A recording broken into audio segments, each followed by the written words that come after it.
मात्रा पिदाना नकुली तन्त्रै परिवृता पविः सर्वस्यै वाचैशाना चारुमामिह मादये सर्ववागीश्वरो विष्णुः स्त्रीरूपो मां सुवादये नमोऽस्त्वनन्ताय सहस्रमूर्तये सहस्रपादाक्षि शिरोरुबाहवे सहस्रनाम्ने पुरुषाय शाश्वते सहस्रकोटि युगधारिणे नमः।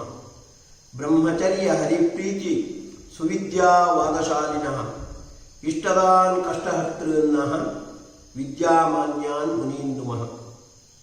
तपस्वाध्याय शुश्रूषा कृष्णपूजारतं मुनिं विश्वेशम् इष्टदं वन्दे परिव्राट् चक्रवर्तिनम्। श्री महाबुद्धये नमः। श्री अनिरुद्धाय नमः। श्री गुरुभ्यो नमः। ततोऽप्यतिमहाचितिः अशेषोरुविशेषाणाम् अतिस्पष्टतया दृशिः नित्यमेकप्रकारा च नारायणमतिपरा। ಮಧ್ವಗುರುಗಳು ತಮ್ಮ ಅನುವ್ಯಾಖ್ಯಾನದಲ್ಲಿ ಲಕ್ಷ್ಮೀದೇವಿಯ ಜ್ಞಾನವನ್ನು ಅತಿ ಶುದ್ಧಮತಿ ಅಂತ ಪರಿಚಯಿಸಿಕೊಟ್ಟು ಭಗವಂತಂದು ಅದಕ್ಕಿಂತಲೂ ಮಿಗಿಲಾಗಿರ್ತಕ್ಕಂತಹ ಜ್ಞಾನ ಅತಿಶುದ್ಧ ಮಹಾಚಿತಿ. ಯಾಕೆ ಅಂತ ಭಗವಂತನ ಬುದ್ಧಿಯ ವೈಶಿಷ್ಟ್ಯವನ್ನು 2-3 ಶ್ಲೋಕಗಳಲ್ಲಿ ವರ್ಣಿಸ್ತಾ ಇದ್ದಾರೆ. ಅಶೇಷೋರು ವಿಶೇಷಾಣಾಂ ಅತಿಸ್ಪಷ್ಟತೆಯ ದೃಶಿ. ತನಗೆ ಸಂಬಂಧಪಟ್ಟ ಜಗತ್ತಿಗೆ ಸಂಬಂಧಪಟ್ಟ ಎಲ್ಲ ಧರ್ಮಗಳನ್ನು ಅದು ಗ್ರಹಿಸುತ್ತೆ. ಅತಿಸ್ಪಷ್ಟತೆಯ ಸ್ಪಷ್ಟವಾಗಿ ಪ್ರತಿಯೊಂದು ವಿಷಯವನ್ನು ಕೂಡ ಅದು ಗೋಚರಿಸುತ್ತದೆ. ನಿತ್ಯಂ ಏಕ ಪ್ರಕಾರ ಚ ನಾರಾಯಣಮತಿ ಪರ. ಮತ್ತೊಂದು ದೊಡ್ಡ ಹೆಗ್ಗಳಿಕೆ ಒಂದೇ ರೀತಿಯಾಗಿರುವಂತಹ ನಮ್ಮ ಬುದ್ಧಿ ಹೆಚ್ಚು ಕಡಿಮೆ ಆಗ್ತಾ ಇರುತ್ತೆ, ಏರುಪೇರಿಗೆ ಒಳಗಾಗುತ್ತೆ. ಏಕ ಪ್ರಕಾರ ಸೂರ್ಯಪ್ರಭಾವ ಅಖಿಲಂ ಭಾಸಯಂತಿ ನಿರಂತರ. ಯಾವತ್ತೂ ಕೂಡ ಸೂರ್ಯನ ಬೆಳಕು ಹೇಗೆ ಎಲ್ಲ ಪದಾರ್ಥಗಳನ್ನು ಕೂಡ ತೋರಿಸಿಕೊಡುತ್ತೋ ಅದೇ ರೀತಿ ಭಗವಂತನ ಮತಿ ಅವನಿಗೆ ಎಲ್ಲ ಪದಾರ್ಥಗಳ ಬೆಳಕನ್ನು ನೀಡುತ್ತೆ. ನಿರ್ಲೇಪ ವೀತದೋಷ ಚ ನಿತ್ಯಮೇವ ಅವಿಕಾರಿಣಿ. ಅದು ಪರಿಶುದ್ಧವಾದದ್ದು ಅಂತ ಅದನ್ನು ಕರೆದು. ಯಾಕೆ ಅಂದರೆ ಯಾವುದೇ ಲೇಪಕ್ಕೆ ಒಳಗಾಗುವುದಿಲ್ಲ.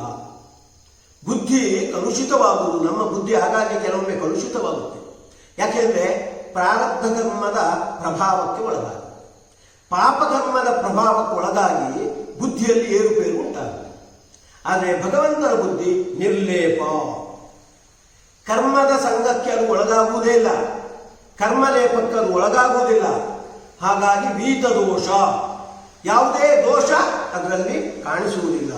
ನಿತ್ಯಮೇವ ಅವಿಕಾರಿಣಿ, ವಿಕಾರಕ್ಕೆ ಒಳಗಾಗದೇ ಇರತಕ್ಕಂತಹ ಬುದ್ಧಿಯದು.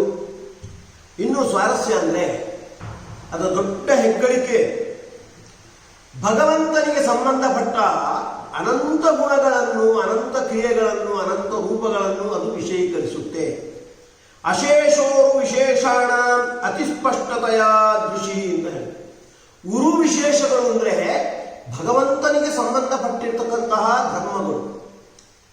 ಸಾಮಾನ್ಯ ನಾವು ಬ್ರಹ್ಮಾಂಡವೇ ಬಹಳ ದೊಡ್ಡದು, ಬ್ರಹ್ಮಾಂಡಕ್ಕೆ ಸಂಬಂಧಪಟ್ಟ ಪ್ರತಿಯೊಂದು ಪದಾರ್ಥವೂ ಅದರ ಧರ್ಮಗಳು ಕೂಡ ಭಗವಂತನ ಜ್ಞಾನಕ್ಕೆ ವಿಷಯವಾಗಿದೆ, ಅದೊಂದು ದೊಡ್ಡ ಹೆಗ್ಗಳಿಕೆ ಅಂತ ನಾವು ಭಾವಿಸ್ತೇವೆ. ಆದರೆ ಬ್ರಹ್ಮಾಂಡಕ್ಕಿಂತ ಅನಂತ ಪಟ್ಟು, ಸಾವಿರ ಪಟ್ಟು ದೊಡ್ಡವನಾಗಿರ್ತಕ್ಕಂಥವ ಭಗವಂತ. ಹಾಗಾಗಿ ಅವನಿಗೆ ಸಂಬಂಧಪಟ್ಟಿರ್ತಕ್ಕಂತಹ ಗುಣಗಳು ಅನಂತ, ಅವನ ಕ್ರಿಯೆಗಳು ಅನಂತ, ಅವನ ರೂಪಗಳು ಅನಂತ. ಇವುಗಳನ್ನೆಲ್ಲ ಅವನ ಬುದ್ಧಿ ಸ್ಪಷ್ಟವಾಗಿ ತೋರಿಸಿಕೊಡುತ್ತೆ. ಕೃಷ್ಣ ಮುಚುಕುಂದ ರಾಜನೆಯದು ಒಂದು ಮಾತು ಹೇಳ್ತಾನೆ. ಜನ್ಮ ಕರ್ಮಾಭಿಧಾನಾನಿ ಸಂತಿಮೇಂಗ ಸಹಸ್ರಶಃ. ರಾಜ, ನನ್ನ ಜನ್ಮಗಳು, ನನ್ನ ಅವತಾರಗಳು, ಕರ್ಮಗಳು, ಹೆಸರುಗಳು ಸಾವಿರ ಸಾವಿರ ಸಂಖ್ಯೆಯಲ್ಲಿದೆ. ನ ಶಕ್ಯಂತೆ ಅನುಸಂಖ್ಯಾತು ಅನಂತತ್ವಾತ್ ಮಯಾಪಿ.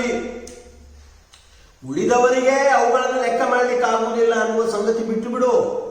ನನಗೂ ಕೂಡ ಸರ್ವಜ್ಞತಮ ಅಂತ ಹೆಗ್ಗಳಿಕೆಗೆ ಪಾತ್ರನಾದ ನಾನು ಕೂಡ ನನ್ನ ಎಲ್ಲ ಗುಣಗಳನ್ನು, ಎಲ್ಲ ಕ್ರಿಯೆಗಳನ್ನು, ರೂಪಗಳನ್ನು ಲೆಕ್ಕ ಮಾಡಲಿಕ್ಕೆ ನನಗೂ ಆಗುವುದಿಲ್ಲ ಅಂತ ಹೇಳಿದಂತೆ ಅನಿಸುತ್ತೆ. ಅದನ್ನು ಆಚಾರ್ಯರು ಕೃಷ್ಣನ ಅಭಿಪ್ರಾಯವನ್ನು ಸ್ಪಷ್ಟಪಡಿಸ್ತಾ ಇದ್ದಾರೆ. ಅವರನ್ನು ನಾವು ಸರ್ವಜ್ಞತಮ ಅಂತ ಕರಿತೇವೆ, ಎಲ್ಲವನ್ನೂ ತಿಳ್ಕೊಂಡವ.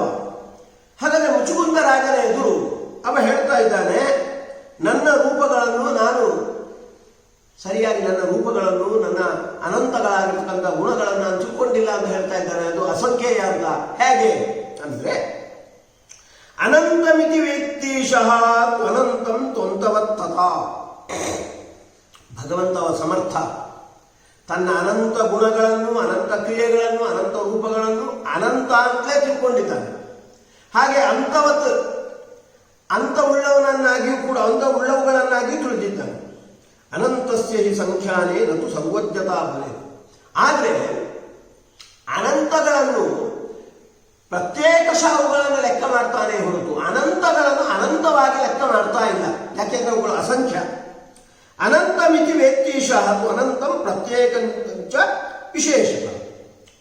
ಅವ ಹೇಗೆ ಅವುಗಳನ್ನು ತಿಳ್ಕೊಂಡಿದ್ದಾನೆ ಅಂದರೆ, ಪ್ರತ್ಯೇಕವಾಗಿ ಪ್ರತಿಯೊಂದು ಗುಣವನ್ನು, ಪ್ರತಿಯೊಂದು ಕ್ರಿಯೆಯನ್ನು, ಪ್ರತಿಯೊಂದು ರೂಪವನ್ನು ತಿಳ್ಕೊಂಡಿದ್ದಾನೆ ಹೊರತು ಹೀಗೆ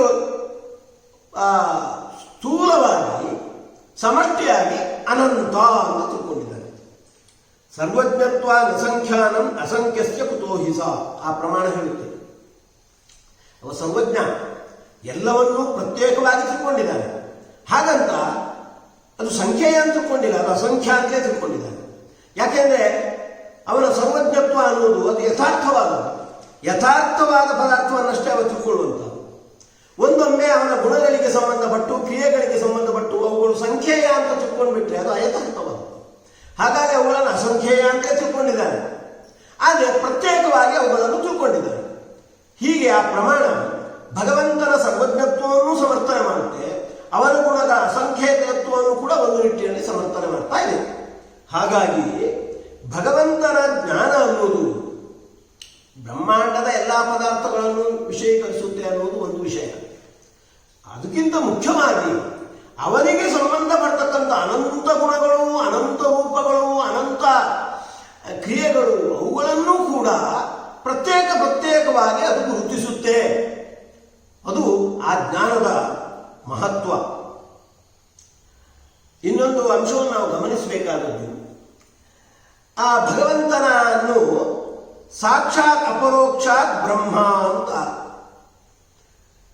ಬೃಹದಾರಣ್ಯಕೋಪನಿಷತ್ತು ಕರೀತು. ಬ್ರಹ್ಮನಿಗೆ ಸಾಕ್ಷಾತ್ ಅಪರೋಕ್ಷಾತ್ ಅಂತ ಹೆಸರು. ಏನಿದ್ರ ಅರ್ಥ? ಬೃಹಶ್ರುತಿಯ ಮೂಲಕ ಆಚಾರ್ಯರು ಅದನ್ನು ಬಿಡಿಸಿ ತೋರಿಸ್ತಾ ಇದ್ದಾರೆ. ಭಗವಂತ ವಿನೈವಾನ್ಯ ಪ್ರಸಾದೇನ ಪೂರ್ಣ ಸರ್ವಗುಣಾತ್ಮಕಂ ಪಶ್ಯನ್ ಅನುಭವತ್ತೇವ ಸ್ವರೂಪಂ ಕೇಶವ ಪ್ರಭು. ಯಾರದ್ದೇ ಅನುಗ್ರಹ ಇಲ್ಲದೆ ತನ್ನ ಪರಿಪೂರ್ಣವಾದ ರೂಪವನ್ನು ಯಾವಾಗಲೂ ಪ್ರತ್ಯಕ್ಷವಾಗಿ ಕಾಣ್ತಾ ಇದ್ದಾನೆ. ಇದು ದೊಡ್ಡ ಹೆಗ್ಗಳಿಕೆ. ಯಾಕೆಂದ್ರೆ ಅವನ ರೂಪ ಅನ್ನೋದು ಈ ಬ್ರಹ್ಮಾಂಡಕ್ಕಿಂತ ಸಾವಿರ ಕೋಟಿ ದೊಡ್ಡದಾಗಿರ್ತಕ್ಕಂಥದ್ದು. ಅದನ್ನು ಪಶ್ಚಾತ್ಯ ಅನುಭವತ್ತೇ ಅವ್ಯವಧಾನೇ, ಯಾವುದೇ ತಡೆ ಇಲ್ಲದೆ ಎಲ್ಲವನ್ನೂ ಅವ ಪಶ್ಚನ್ ಅನುಭವತ್ತೇವ, ಅದನ್ನು ಅನುಭವಿಸ್ತಾ ಇದ್ದಾನೆ. ತನ್ನ ರೂಪವನ್ನು ಅನುಭವಿಸುವುದಷ್ಟೇ ಅಲ್ಲ, ಪಶ್ಚಾತ್ಯ ಅವ ಅವ್ಯವಧಾನೇನ ಸರ್ವಂ ಅನ್ಯಚ್ಚ ಜಡಾಜಡಂ.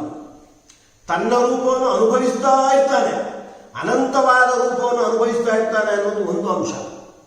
ಉಳಿದ ಜಗತ್ತು ಅದು ಚರಾಚರಾತ್ಮಕವಾಗಿರ್ತಕ್ಕಂಥ ಜಗತ್ತು, ಅದನ್ನು ಅವ್ಯವಧಾನೇನ ಪಶ್ಯತಿ, ಯಾವುದೇ ತಡೆ ಇಲ್ಲದೆ ಅದನ್ನು ಕಾಣ್ತಾ ಇರ್ತಾನೆ.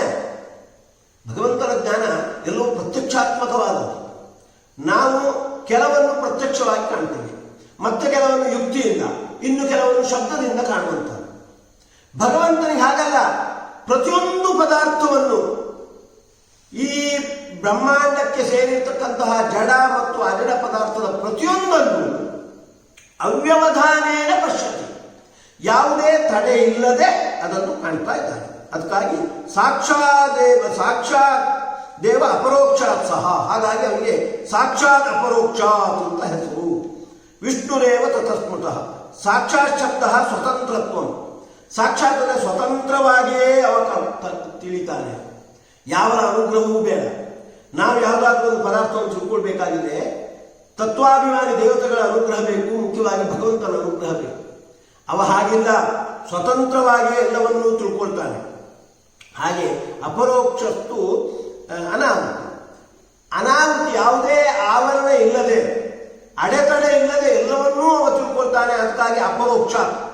ಅದು ಅಂದರೆ ಅನುಭವತಿ. ಪ್ರತಿಯೊಂದು ಪದಾರ್ಥವೂ ಕೂಡ ಅನುಭವಾತ್ಮಕವಾದದ್ದು ಅವನಿಗೆ ಜ್ಞಾನ. ಹೀಗೆ ಅವ ಸಾಕ್ಷಾತ್ ಅಪರೋಕ್ಷಾತ್ ಅಂತ ಕರೆಸಿಕೊಳ್ಳುವವ. ಆದುದರಿಂದ ಇಷ್ಟು ಅಂಶ ನಾವು ಗಮನಿಸಬೇಕಾದ.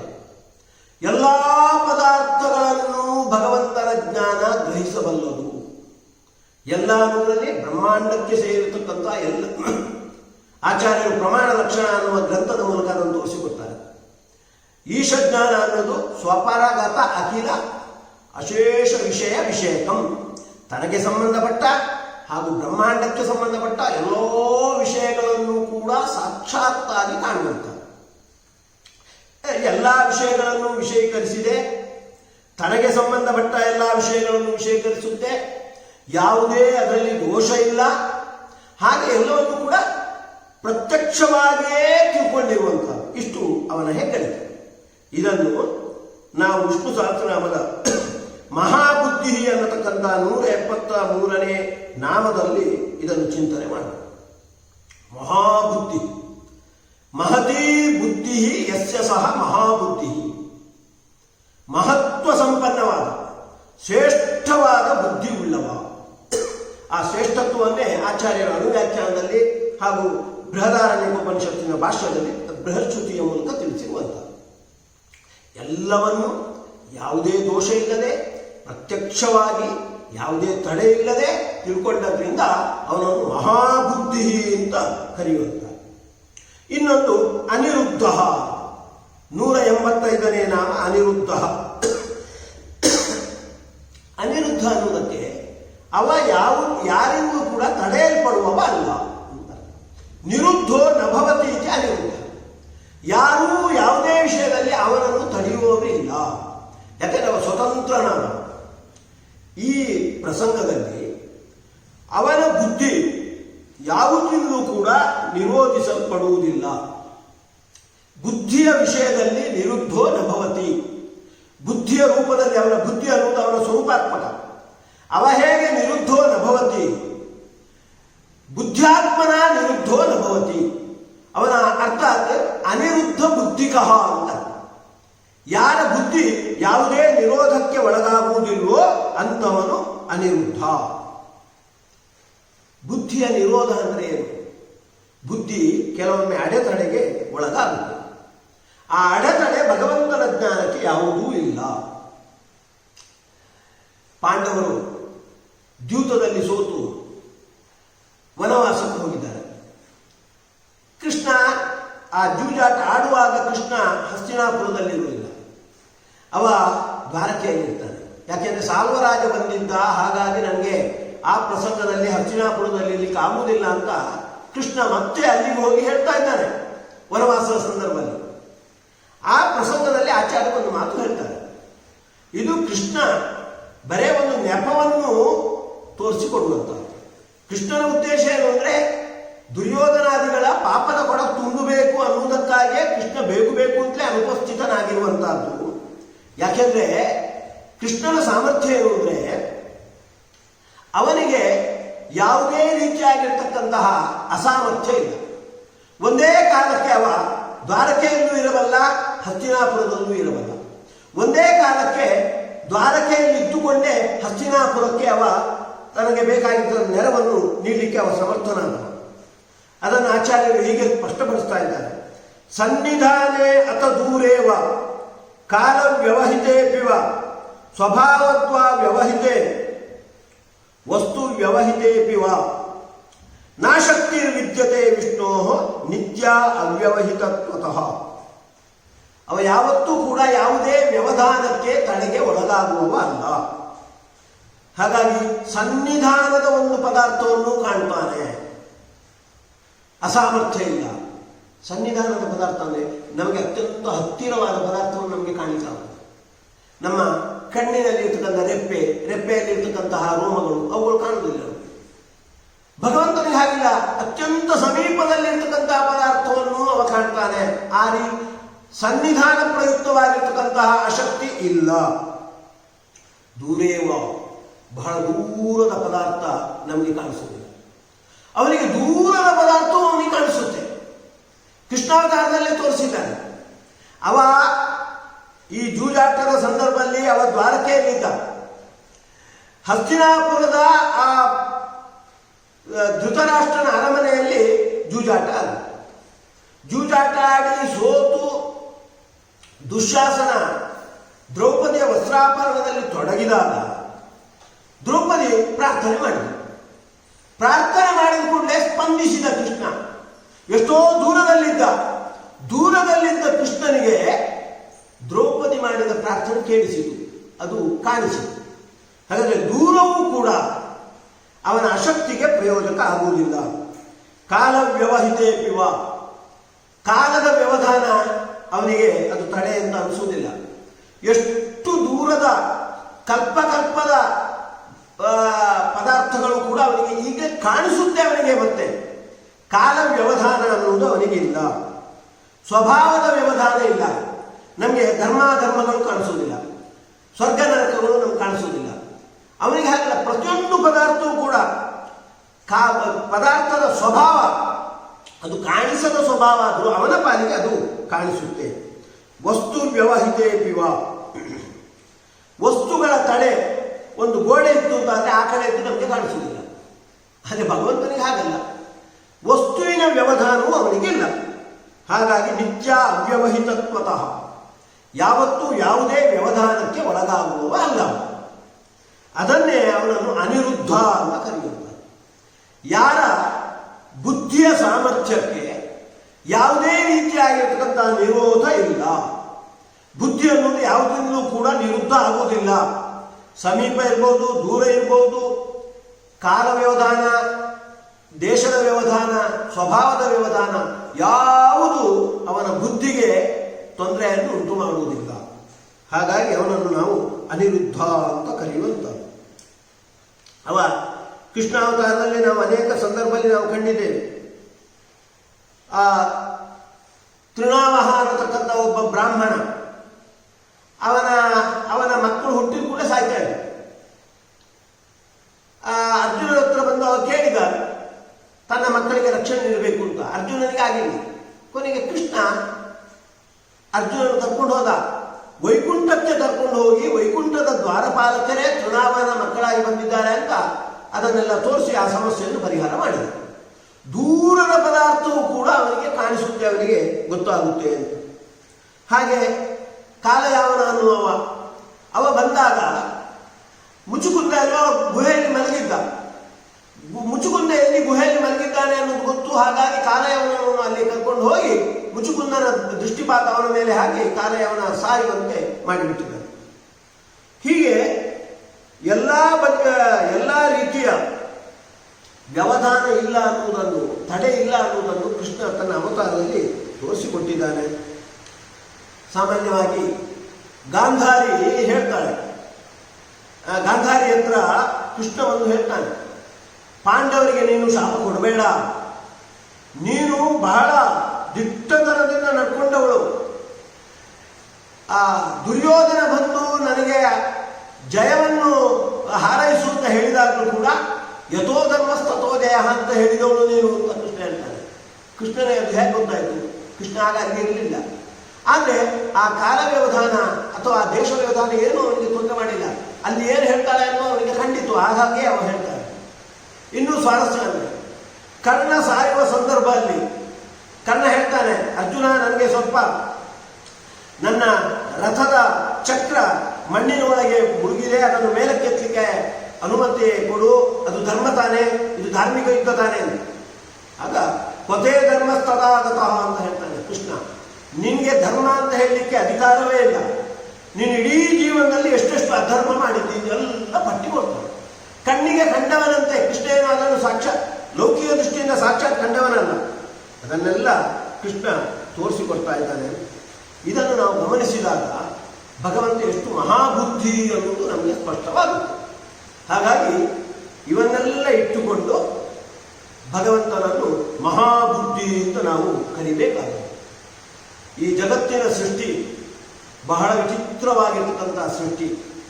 ಭಾಗವತ ಜನ್ಮಾದ್ಯಸ್ಯ ಯಥೋನ್ಮಯಾತ್ ಅಂತ ಹೇಳಿ ಇಡೀ ಜಗತ್ತಿಗೆ ಜನ್ಮಾದಿಗಳನ್ನು ಕೊಟ್ಟವ, ಅದಕ್ಕೆ ಕೊಡಲಿಕ್ಕೆ ಬೇಕಾದ ಸಾಮರ್ಥ್ಯ ಇದೆ ಅಂತ ಹೇಳ್ತಾ ಅರ್ಥೇಶು ಅಭಿಜ್ಞ, ಸೃಷ್ಟಿಯಾದಿಗಳನ್ನು ಮಾಡಲಿಕ್ಕೆ ಬೇಕಾದ ದೊಡ್ಡ ಒಂದು ಧರ್ಮ ಯಾವುದು ಅಂದರೆ ಸರ್ವಜ್ಞತ್ವ ಬೇಕು.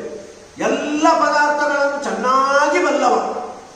ಹಾಗಾಗಿ ಸೃಷ್ಟಿ, ಸ್ಥಿತಿ, ಸಂಹಾರ, ಲಯ, ಜ್ಞಾನ, ಅಜ್ಞಾನ, ಬಂಧ, ಮೋಕ್ಷ 8 ಅವಸ್ಥೆಗಳು ಮುಖ್ಯವಾಗಿ.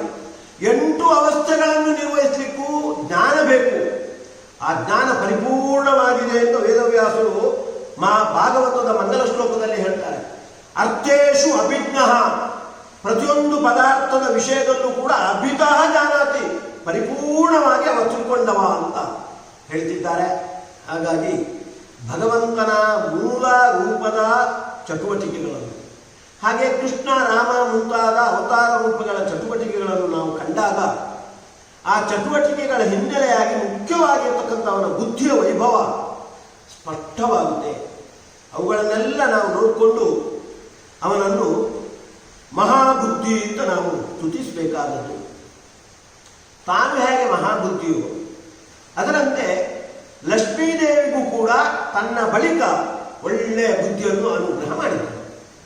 ಮಹತಿ ಬುದ್ಧಿ ಯಸ್ಮಾತ್ ಸಹ, ಯಸ್ಮಾತ್ ಸಹ ಮಹಾಬುದ್ಧಿ, ಯಸ್ಮಾತ್ ಸಹ ಮಹಾಬುದ್ಧಿ, ಯಸ್ಯಾಹ ಸಹ ಮಹಾಬುದ್ಧಿ.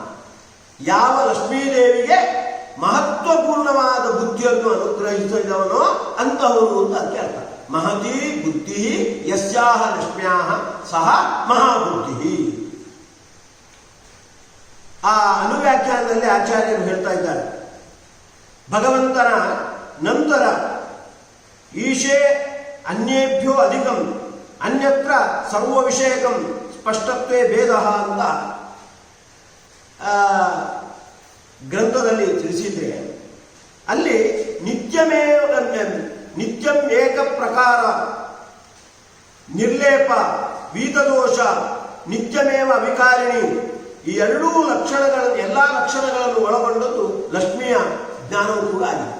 ಭಗವಂತನ ಜ್ಞಾನ ಹೇಗೆ ಯಾವತ್ತೂ ಒಂದೇ ರೀತಿಯಾಗಿರುವಂತಹದ್ದು, ಯಾವುದೇ ಲೋಪದೋಷಕ್ಕೆ ಒಳಗಾಗುವುದಿಲ್ಲ, ಕರ್ಮದ ಪ್ರಭಾವಕ್ಕೂ ಒಳಗಾಗುವುದಿಲ್ಲ, ವಿಕಾರಕ್ಕೆ ಒಳಗಾಗದೇ ಇರುವಂತಹದ್ದು.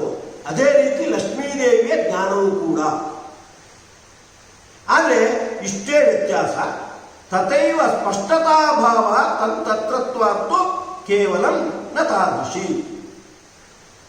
ಭಗವಂತನ ಜ್ಞಾನ ಎಷ್ಟು ಸ್ಪಷ್ಟವಾಗಿದೆಯೋ ಅಷ್ಟು ಸ್ಪಷ್ಟತೆ ಲಕ್ಷ್ಮೀದೇವಿಯ ಜ್ಞಾನದಲ್ಲಿಲ್ಲ. ಒಂದು, ಭಗವಂತನ ಜ್ಞಾನ ಸ್ವತಂತ್ರವಾದದ್ದು, ಮತ್ತೆ ಯಾರದ್ದು ಪ್ರಭಾವ ಬೇಕಾಗಿಲ್ಲ. ಆದರೆ ಲಕ್ಷ್ಮೀದೇವಿಯ ಜ್ಞಾನ ಭಗವಂತನಿಗೆ ಅಧೀನವಾಗಿರುವಂಥದ್ದು. ಹಾಗಾಗಿ ಅವಳ ಜ್ಞಾನ ಅತಿ ಮಹಾಚಿತಿ ಅಂತ ಅನಿಸಿದೆ. ಅತಿ ಮಹಾಶುದ್ಧ ಚಿತಿ. ಭಗವಂತಂದು ಮಹಾಶುದ್ಧ ಚಿತಿ ಅವಳದ್ದು, ಭಗವಂತಂದು ಅತಿ ಮಹಾಶುದ್ಧ ಚಿತಿ. ಭಾರಿ ಅವಳ ಜ್ಞಾನಕ್ಕೂ ಭಗವಂತನ ಜ್ಞಾನಕ್ಕೂ ಇಷ್ಟು ವ್ಯತ್ಯಾಸ. ಸ್ಪಷ್ಟತೆ ಭಗವಂತನ ಜ್ಞಾನದಂತೆ ಲಕ್ಷ್ಮೀ ಜ್ಞಾನದಲ್ಲಿ ಅಷ್ಟು ಇಲ್ಲ.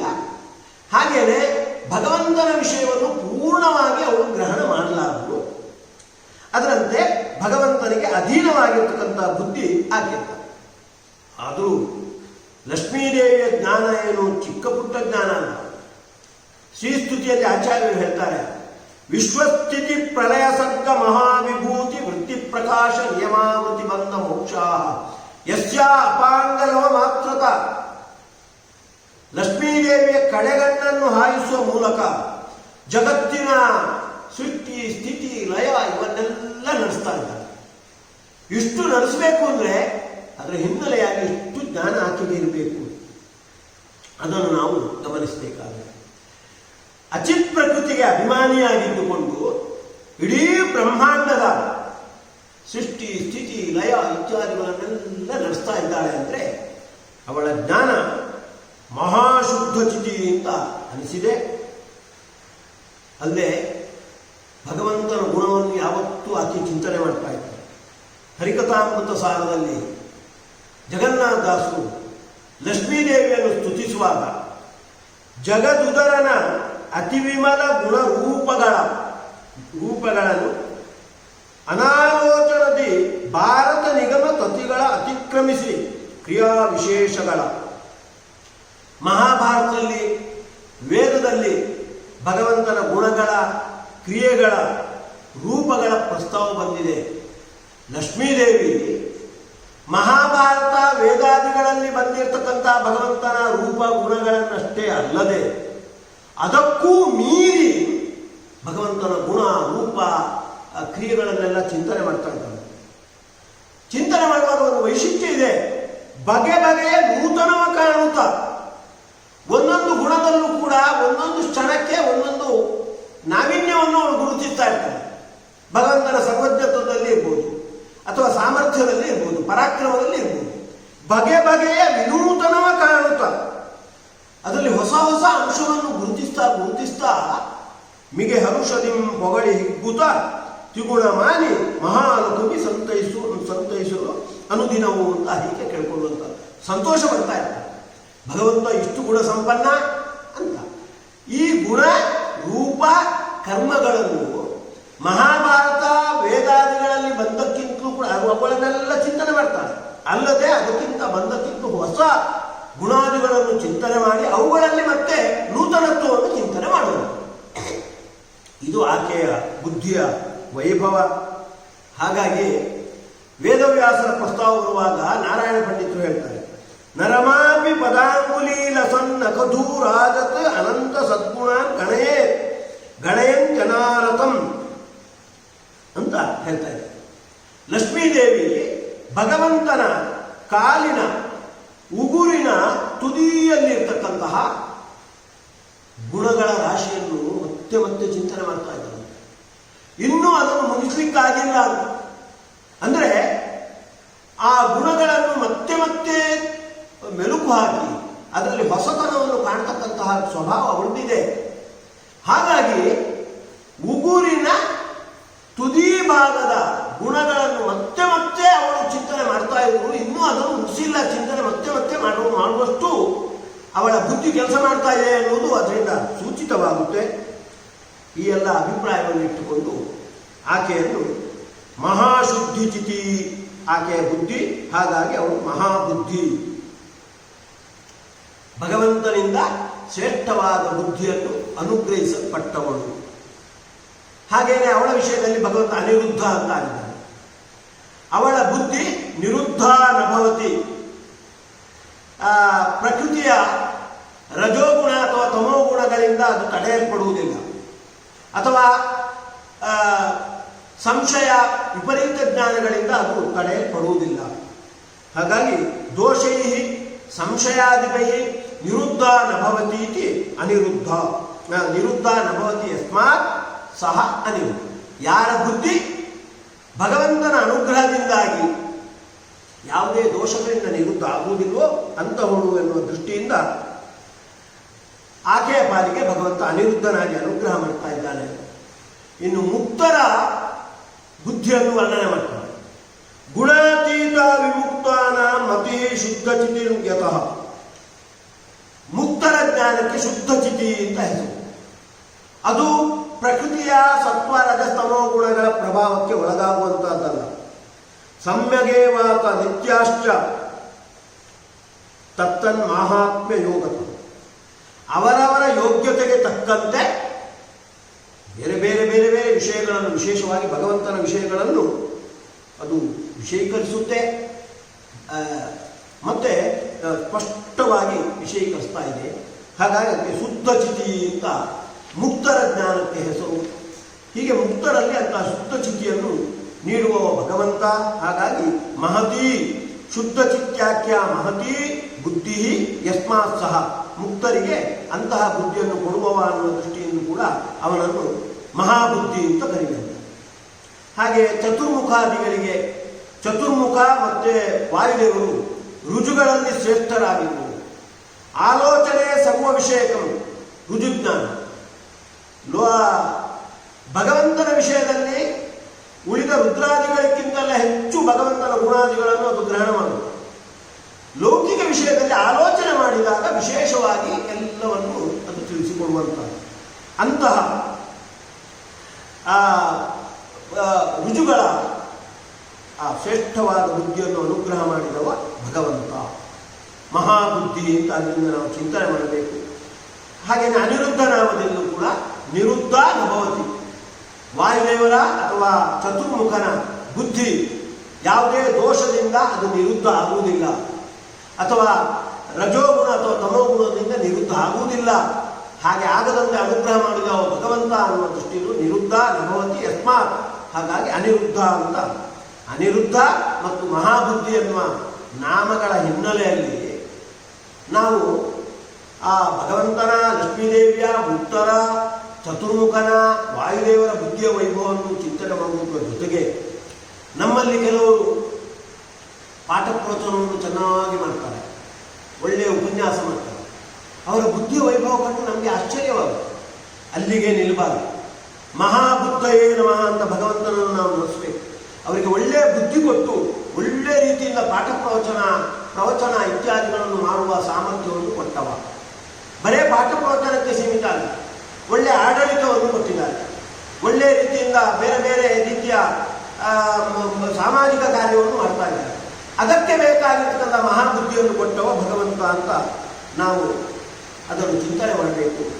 ಕೃಷ್ಣ ಸರ್ವಸ್ಯ ಚಾಹಂ ಹೃದಿಸನ್ನಿವಿಷ್ಟೋ ಮತ್ತಸ್ಮೃತಿ ಜ್ಞಾನ ಮಕೋಹನಂಚ ಅಂತ ಧಿಯೋಯೋನ ಪ್ರಚೋದಯಾತ್ಯಂತ ಗಾಯತ್ರಿಯ 3ನೇ ಚರಣದಲ್ಲಿ ಎಲ್ಲರ ಬುದ್ಧಿಯನ್ನು ಪ್ರೇರಣೆ ಮಾಡುವ ಭಗವಂತ. ಅದನ್ನು ಕೃಷ್ಣ ಸ್ಪಷ್ಟಪಡಿಸಿದ್ದಾನೆ. ಎಲ್ಲರ ಹೃದಯದಲ್ಲಿ ಇದ್ದುಕೊಂಡು ಅವರಿಗೆ ಬೇರೆ ಬೇರೆ ಸ್ಮರಣೆಯನ್ನು ಕೊಡುವವ ನಾವು ಅಂತ. ಆ ಎಲ್ಲ ಮಾತುಗಳ ಹಿನ್ನೆಲೆಯಲ್ಲಿ ಭಗವಂತನನ್ನು ಮಹಾಬುದ್ಧಯೇ ನಮಃ, ಅನಿರುದ್ಧಾಯ ನಮಃ ಅಂತ ನಾವು ಚಿಂತನೆ ಮಾಡಿದಾಗ ತಮ್ ಯಥಾ ಯಥಾ ಉಪಾಸತೆ ತದೇವ ಭವತಿ ಅಂತ ನಮಗೂ ಕೂಡ, ನಮ್ಮ ಪಾಲಿಗೂ ಕೂಡ ಭಗವಂತ ಮಹಾಬುದ್ಧಿಯಾಗಿ ಅನಿರುದ್ಧನಾಗಿ ಅನುಗ್ರಹ ಮಾಡ್ತಾರೆ. ನಮಗೆ ಕೊಡುವ ಮಹಾಬುದ್ಧಿ ಅಂದರೆ ನಮ್ಮ ಯೋಗ್ಯತೆಗೆ ಅನುಗುಣವಾಗಿ ಆ ಬುದ್ಧಿಯ ಮಹತ್ವ ಅಂದರೆ ದೇವರ ವಿಷಯದಲ್ಲಿ, ಧರ್ಮದ ವಿಷಯದಲ್ಲಿ ಬುದ್ಧಿಯನ್ನು ಕೊಡುವಂಥ. ಅದು ಯಾವತ್ತೂ ಕೂಡ ನಿರುದ್ಧ ಆಗಬಾರದು. ನಾಸ್ತಿಕತೆಯ ವಾದದಿಂದ ಅಥವಾ ಕೆಟ್ಟ ಚಿಂತನೆಯಿಂದ ಯಾವತ್ತೂ ನಿರುದ್ಧ ಆಗದಂತೆ ಅನುಗ್ರಹ ಮಾಡ್ತಾರೆ. ಹಾಗಾಗಿ ನಮ್ಮ ಪಾಲಿಗೆ ಅವ ನಿರುದ್ಧನಾಗಿ ಮಹಾಬುದ್ಧಿಯಾಗಿ ಅವ ಅನುಗ್ರಹಿಸಲಿ ಅಂತ ಪ್ರಾರ್ಥನೆ ಮಾಡ್ತಾ ಮತ್ತೆ ನಾವು ಮಹಾಬುದ್ಧಯೇ ನಮಃ ಅನಿರುದ್ಧಾಯ ನಮಃ ಅಂತ ಕ್ಷಣಕ್ಕೆ ಭಗವಂತನನ್ನು ಚಿಂತನೆ ಮಾಡಿ ಅವನ ಅನುಗ್ರಹಕ್ಕೆ ಪಾತ್ರರಾಗೋಣ. ಯಸ್ ಸರ್ವಗುಣ ಸಂಪೂರ್ಣ ಸರ್ವದೋಷ ವಿವರ್ಜಿತ ಪ್ರಿಯತಾಂ ಪ್ರೀತೇವಾನ್ ವಿಷ್ಣುರ್ಮೇ ಪರಮಸ್ಸು. ನಾಹಂ ಕರ್ತ ಹರಿಕರ್ತ ತತ್ಪೂಜಾ ಕರ್ಮಚಾಕಿನಂ ತಥಾಪಿ ಮತ್ಕೃತಾ ಪೂಜಾ ತತ್ಪ್ರಸಾದೇನ ನಾಣ್ಯತ ತದ್ಭಕ್ತಿ ತತ್ಫಲಂ ಮತ್ಯಂ ತತ್ಪ್ರಸಾದ ಪುನಃ ಪುನಃ ಕರ್ಮನ್ಯಾಸೋ ಹರಾವೇವ ವಿಷ್ಣು ಸ್ತುತಿ ಕರಸ್ಸದ. ಶ್ರೀಕೃಷ್ಣಾರ್ಪಣಮಸ್ತು, ಶ್ರೀಕೃಷ್ಣಾರ್ಪಣಮಸ್ತು, ಶ್ರೀಕೃಷ್ಣಾರ್ಪಣಮಸ್ತು. ಲೋಕಾ ಸಮಸ್ತಾಃ ಸುಖಿನೋ